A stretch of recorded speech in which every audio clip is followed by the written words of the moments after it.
ನಾನು ಜಿಲಿ ಕೆಲಸ ಮಾಡ್ತಾ ಇದ್ದೆ. ಒಂದು ಕ್ರಿಟಿಕಲ್ ಪೋರ್ಟಲನ್ನು ಹ್ಯಾಂಡಲ್ ಮಾಡ್ತಾ ಇದ್ವಿ ನಾವು. ತುಂಬ ಯೂಸರ್ಸ್ ಅದನ್ನು ಯೂಸ್ ಮಾಡ್ತಾಯಿದ್ರು. 24/7 ಅದನ್ನು ನಾವು ಮ್ಯಾನೇಜ್ ಮಾಡಬೇಕಿತ್ತು. ನಮ್ಮ ಟೀಮ್ನ ಒಬ್ಬ ಹುಡುಗನಿಗೆ ಮದುವೆ ಆಗಿತ್ತು ಆಗ ತಾನೆ. ಆದರೆ ಅವನಿಗೆ ಮನೆಗೆ ಡೈಲಿ ಲೇಟ್ ಹೋಗ್ತಿದ್ದ, ಕೆಲಸ ಜಾಸ್ತಿ ಇತ್ತು. ಹಾಗೆ ಒಂದು 2-3 ವಾರ ಕೆಲಸ ಮಾಡಬೇಕಾಯಿತು ಅವನು.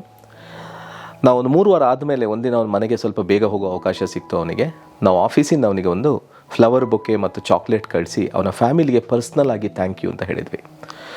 ಸ್ವಲ್ಪ ಹೊತ್ತಾದಮೇಲೆ ಅವನ ಮನೆಯಿಂದ ಫೋನ್ ಬಂತು. He was in tears. He was saying, ನಾನು ಇದನ್ನು ಎಕ್ಸ್ಪೆಕ್ಟ್ ಮಾಡಿರಲಿಲ್ಲ, I was doing my job ಅಂತ.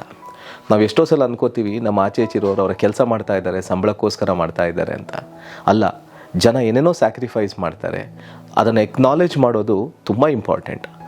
Actually leadership roles are an opportunity to add good ಕರ್ಮ.